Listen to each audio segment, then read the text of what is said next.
नमस्ते दोस्तों, मेरे चैनल पर आप सभी का बहुत बहुत स्वागत है। तो आज हम बात करने वाले हैं मलाज्मा के लक्षण के बारे में, यानी कि हाइपर पिगमेंटेशन या आप मलाज्मा कह सकते हैं, हिंदी में इसे झाइयाँ कहते हैं। तो ये जो परेशानियां हैं काफ़ी सारी महिलाओं में देखी जाती है, खास करके मर्दों से ज़्यादा ये महिलाएं में बहुत ज़्यादा देखी जाती है, क्योंकि मलाज्मा मुख्य रूप से एक साधारण समस्या है जो कि मेलानिन पिगमेंट के अधिक ज़्यादा बहने से होते हैं स्किन के अंदर।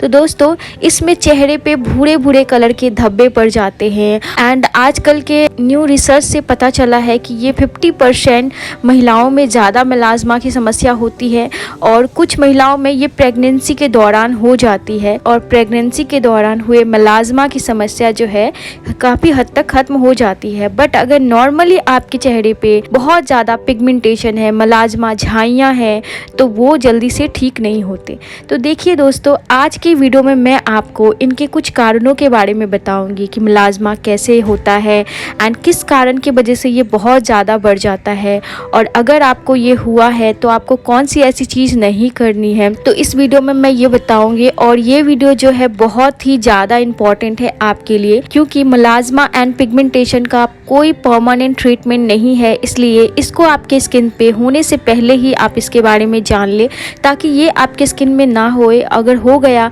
तो इसे ठीक करना लगभग नामुमकिन होता है। कुछ देर तक के लिए आप कोई मेडिसिन लेकर आप इसे टेम्प्रोरी ठीक कर सकते हैं, लेकिन ये परमानेंटली कभी स्किन से नहीं जाता है विदाउट लेज़र ट्रीटमेंट के। तो इसीलिए ये जानना बहुत ज़रूरी है कि ये जो परेशानी है ये आखिरकार क्यों होती है स्किन में, ताकि हम इससे बच पाए और हमारे जो स्किन में जो परमानेंटली पिगमेंटेशन या फिर झाइयाँ की जो प्रॉब्लम है ना आए। तो देखिए दोस्तों, सबसे पहले मैं बता दूँ इसकी कुछ परेशानियों का। तो मलाज्मा क्या है? मलाज्मा चेहरे के उन एरिया में, यानी दोनों गालों पर या फिर हमारे फोरहेड पर या हमारे नाक के पास या हमारी चिन एरिया में या जहाँ पे हमारे अपर लिप में बाल होते हैं, उन एरिया में काफ़ी ज़्यादा भूरे भूरे ग्रे रंग के निशान धब्बे पड़ जाते हैं, जो कि 20 से 50 वर्ष की महिलाओं में अधिक ज़्यादा देखी जाती है। उसे मलाज्मा कहते हैं। तो देखिए, मलाज्मा जो है ना काफ़ी ज़्यादा प्रकार के होते हैं। यहाँ पे मैं आपको प्रकार नहीं बताऊंगी, मैं आपको यहाँ पे डायरेक्टली बताऊंगी कि इसके क्या क्या कारण है जिसके वजह से मलाज्मा होती है। तो देखिए, मलाज्मा की सबसे पहली कारण जो डॉक्टरों ने और रिसर्चर्स ने जो पता लगाया है वो है सूरज की रोशनी, यानी अल्ट्रावायलेट रेज। सूरज की रोशनी में अधिक समय तक अगर कोई महिलाएं रहती है या कोई भी इंसान रहता है, काम करता है, सूरज की रोशनी में मलाज्मा होने का सबसे बड़ा कारण है। क्योंकि मलाज्मा सबसे ज्यादा गर्मियों में ही होते हैं, क्योंकि गर्मियों में मेलानिन पिगमेंट जो है हमारे वो चेहरे पर ज्यादा बहने लगते हैं, जिसकी वजह से चेहरे पे धब्बे ज्यादा दिखाई देने लगते हैं। और एक बार ये मलाज्मा अगर आपके स्किन में हो गया तो इसे ठीक करना बहुत ज़्यादा मुश्किल है।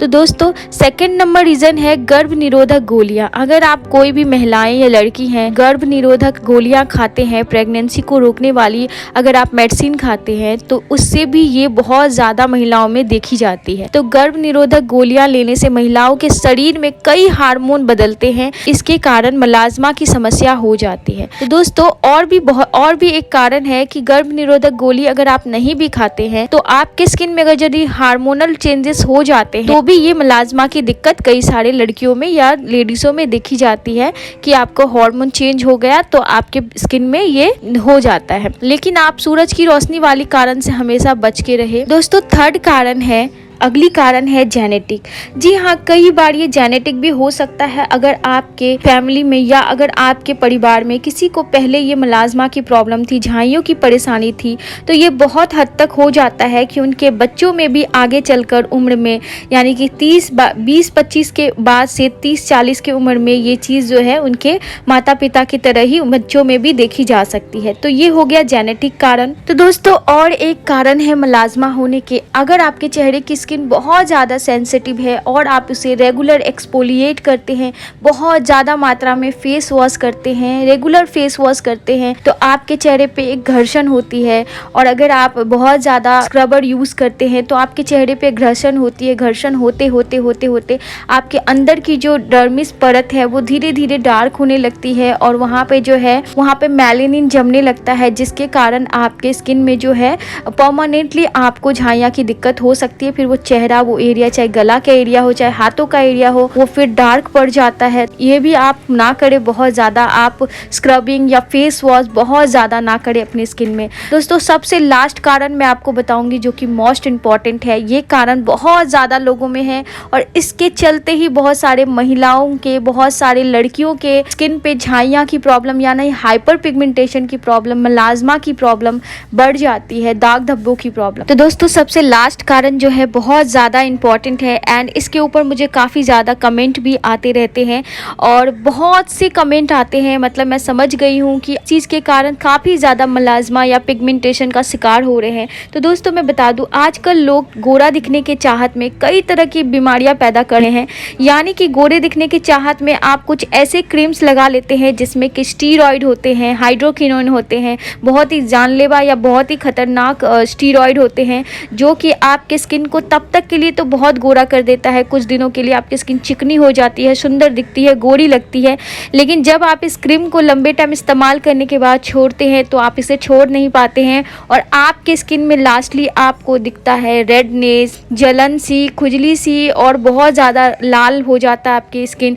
कई बार ये चीज़ जो है आपके स्किन में कैंसर की बीमारी भी खतरा पैदा करती है। यही कारण है और इसके साथ साथ जब आप बहुत दिनों तक इसे छोड़ देते हैं लगाना तो आपके स्किन में परमानेंटली मलाज्मा यानी हाइपर पिगमेंटेशन जो है क्रिएट हो जाता है। आपके स्किन के परत पे, आपके स्किन के सरफेस पे काले धब्बे हो जाते हैं जो कि परमानेंटली लगभग हो जाते हैं। इससे आप छुटकारा जल्दी नहीं पा सकते। फिर आप अगर स्टीरॉयड क्रीम लगाना स्टार्ट करते हैं तो वो फिर से हल्की हो जाती है, लेकिन जब आप इसे छोड़ देते हैं तो वो और भी ज़्यादा गहरे रंग की दिखने लगती है। तो स्टीरॉयड क्रीम या हाइड्रोक्विनोन जैसे जो खतरनाक स्टीरॉयड है, इससे आपके स्किन बहुत सारे हाइपर पिगमेंटेशन, मलाज्मा जो है हो जाते हैं, जिसके बाद आप मुझे कमेंट करते हैं कि मैम मेरी स्किन पे मैं ये क्रीम इस्तेमाल करती थी, अब मेरी स्किन पे परमानेंटली ब्लैकनेस या डार्कनेस या झाइयाँ की प्रॉब्लम हो गई, मलाज्मा हो गई, स्किन पतली हो गई है। तो ये सबसे बड़ा कारण है। तो देखिए इन सब कारण के बाद अब मैं आपको इसके कुछ मलाज्मा से बचने के कुछ उपाय आपको मैं बता सकती हूँ छोटी मोटी, जिससे आपको कुछ हेल्प मिल जाए। ये सब सारे कारण थे कि आपको सन के यूवी रेज से आपके स्किन को ज़्यादा से ज़्यादा एक्सप्लोज नहीं करवाना है, ज़्यादा से ज़्यादा आपको नहीं जलाना अपनी स्किन के। इससे आपकी स्किन पे परमानेंटली हाइपर पिगमेंटेशन या मलाज्मा या झाइयाँ हो सकती है, या आपको ये जेनेटिक भी हो सकता है, या आप बहुत ज़्यादा गर्भ निरोधक गोलियां खाते हैं तो आपको ये भी नहीं खाना है बहुत ज़्यादा मात्रा में, क्योंकि आप अगर इसे खाएंगे तो आपके स्किन पे पिगमेंटेशन, झाइयाँ प्रॉब्लम जो है बढ़ जाएगी। और अगर आप प्रेग्नेंट है, प्रेगनेंसी के दौरान हुए झाइयाँ या फिर जो पिगमेंटेशन है वो फिर बाद में आफ्टर प्रेगनेंसी वो चला जाता है, ठीक हो जाता है। लेकिन अगर आप इन सब गलतियों में से करते हैं, जैसे कि आप कोई हाइड्रोक्विनोन, कोई भी आप स्टीरॉयड युक्त क्रीम यूज करते हैं, तो फिर जो आपके स्किन पे झाइयाँ आएंगी वो जल्दी ठीक नहीं होगी। और स्किन को जैसे कि मैंने कहा बहुत ज़्यादा मात्रा में एक्सफोलिएट नहीं करना है, बहुत बार फेस वॉश नहीं करना है, इससे भी आपके स्किन पे एक घर्षण होती है जिसके चलते आपके स्किन पे एक झाइयाँ पड़ जाती है, एक पिगमेंटेशन पड़ जाती है, वो धीरे धीरे गहरे ही होता रहता है, वो कमता नहीं है। तो आपको बस हमेशा लिमिट में ही फेस वॉश करनी है, लिमिट में ही आपको स्क्रबिंग करनी है। और एक इम्पॉर्टेंट रीज़न है कि कई लोग ऐसा करते हैं जिनकी स्किन बहुत ज़्यादा सेंसिटिव है और आप फेशियल के दौरान कुछ ऐसा ब्लीचिंग प्रोडक्ट जो होता है यूज़ कर लेते हैं, या ब्लीचिंग पाउडर जो होता है उसे आप बहुत ज़्यादा मात्रा में अपनी स्किन पे लेकर यूज़ कर लेते हैं और चेहरा जो है आपका तब तक के लिए रेड हो जाता है, तब आपको बहुत ज़्यादा जलन सी होती है, लेकिन कुछ दिन बाद जाते जाते वो चेहरा जो है बर्न हो जाता है, जल जाता है। जलने के बाद आपकी स्किन पे वो परमानेंटली एक डार्क स्पॉट छोड़ देता है, आपकी स्किन काली हो जाती है, दाग धब्बे हो जाते हैं, क्योंकि ब्लीच ने आपकी स्किन को जला दिया, क्योंकि आपकी स्किन रेड थी, आपकी स्किन सेंसिटिव थी, आपको वो नहीं लगाना था और आपने अपनी स्किन पे ब्लीचिंग कर ली, जिसकी वजह से आपकी स्किन पे परमानेंटली झाइयाँ होने के चांसेस है।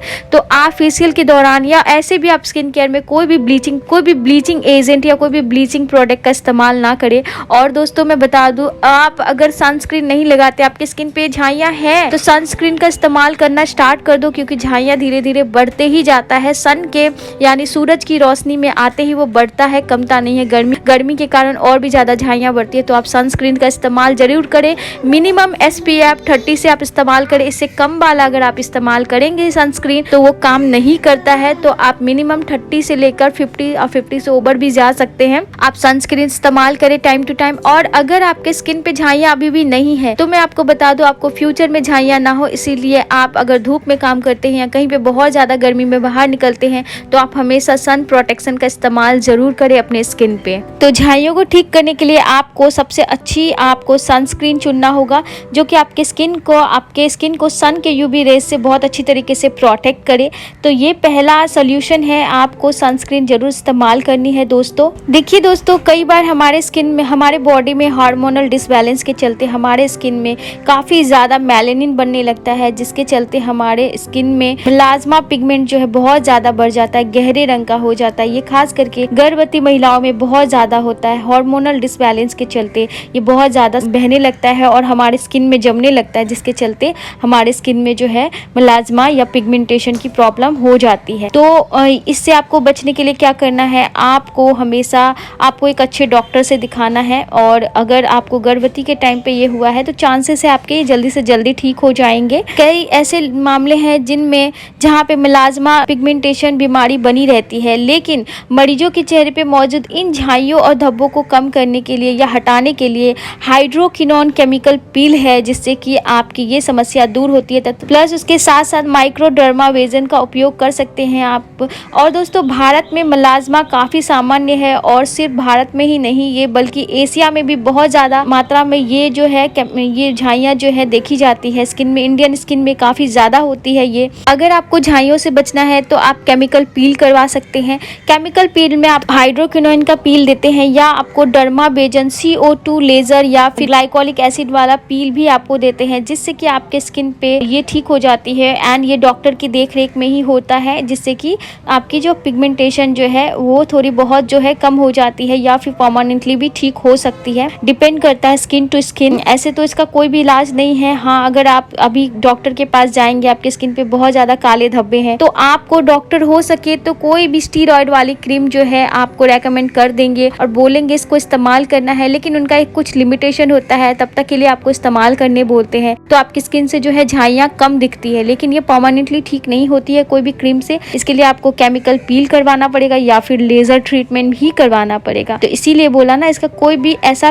ट्रीटमेंट नहीं है जो कि आप आसानी से कर सकते हो। और घर पे आपको बहुत सारे यूट्यूब पे ऐसे वीडियोस भी है जिसमें आपको बोलते हैं नींबू लगा लेनी है, ये लगा लेनी है, वो लगा लेनी है, जिससे आपकी झाइयाँ कम हो जाएगी। तो मैं आपको बता दूं, झाइयाँ इन सब चीज़ों से नहीं खत्म होती। कोई भी होम रेमेडी से झाइयाँ ठीक नहीं हो सकती। अगर होती ही तो इतना ज़्यादा जो लेज़र ट्रीटमेंट है, जो केमिकल पील है, ये सब नहीं निकलता। लोग घर पे ही ठीक कर लेते हैं इन बीमारियों को। तो ऐसा नहीं है, इसको आपको डॉक्टर की देख रेख में ही ठीक करनी है।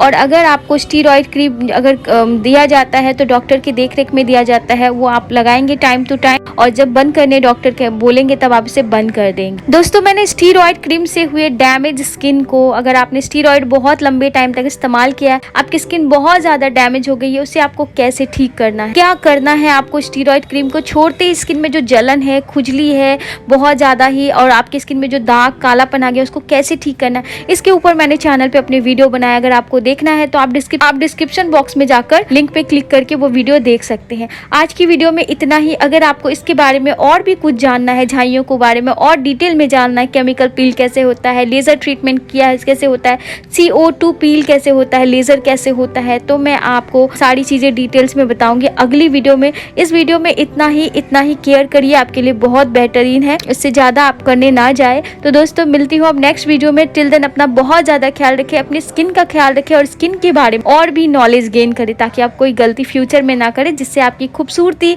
या थोड़ी भी आपकी ब्यूटी कम जाए। ठीक है, thanks for watching my video. मिलती हूँ नेक्स्ट वीडियो में। Till then bye bye and love you all.